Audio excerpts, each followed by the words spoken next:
Gandang gabi. Magluluto tayo ng bangus. Ito yung bangus natin. Bangus. At lalagyan natin siya ng palaman.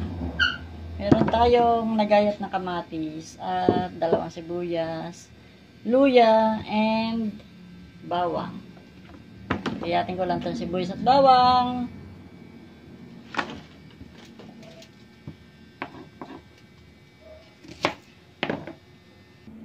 Iwain lang natin siya ng gantong kalalaki pino. Hindi naman siya masyadong pino.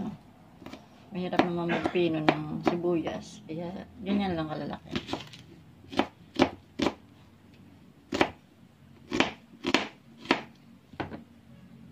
Naiwan na natin yung sibuyas. Ito naman bawang ang ating pipinuhin.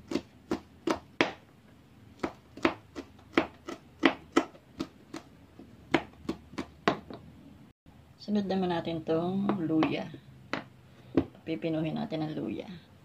Ayun nga, at nagayat na natin ang bawang, sibuyas at luya. At ihahalo na natin siya dito sa ating kamatis.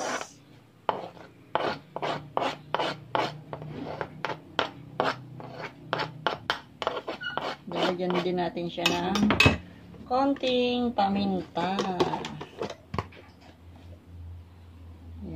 Paminta at lagyan natin siya ng magic sarap.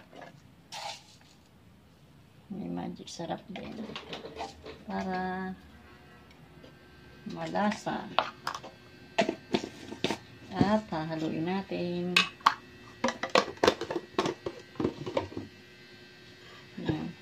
Halu-haluin lang natin. Siyempre lagyan natin ng konting asin.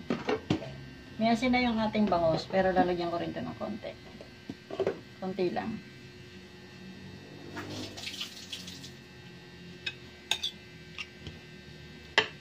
Halo-halo.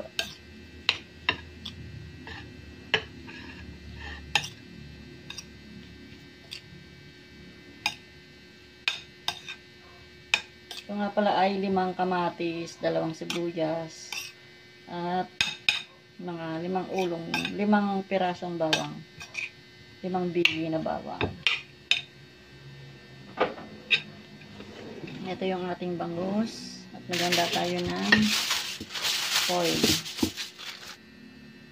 Ayan. At atin ang ilalagay dito. Yung ating ginayat na mga kamatis, bawang at sibuyas.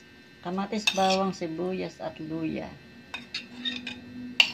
Bawang pa pala. Yan, yun lang ang ingredients niya. Babalot natin siya sa foil. Pwede rin sa dahon ng saging. Kung walang foil. Kung wala namang foil, pwede sa dahon ng saging. Pwede rin siyang ihawin. Pwede rin siyang pirituhin. Dami, no? madaming kamatis. Masarap kasi pag madaming kamatis. Ayan. Tapos, ayan.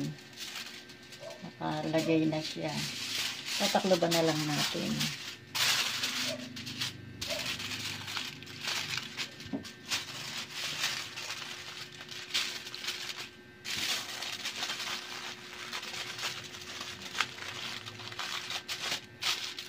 Tupi-tupiin lang natin para hindi tumagas yung kanyang katas.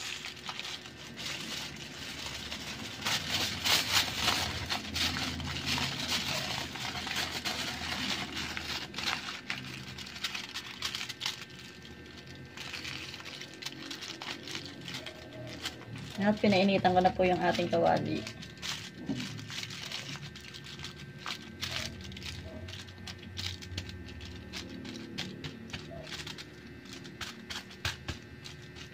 Ayan na siya. Nagpainit na ako ng kawali. Ayan, mainit na yung kawali. Lagyan natin siya ng kaunting mantika.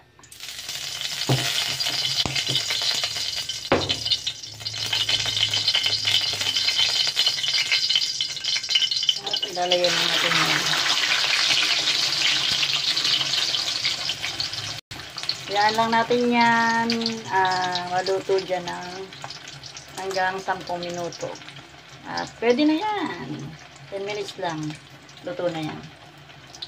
Ayan. Alalay lang yung apoy natin. Nasa low fire lang yung ating apoy. Kaya, hindi dapat yung malakas. Kasi nga, masusunog ka agad.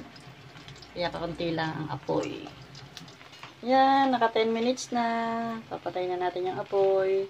Pero, hindi pa natin siya bubuksan. Maya-maya natin siya bubuksan pagkakain na tayo. Yan, open na natin ang ulam. Tadaan! Yan, ang ulam natin.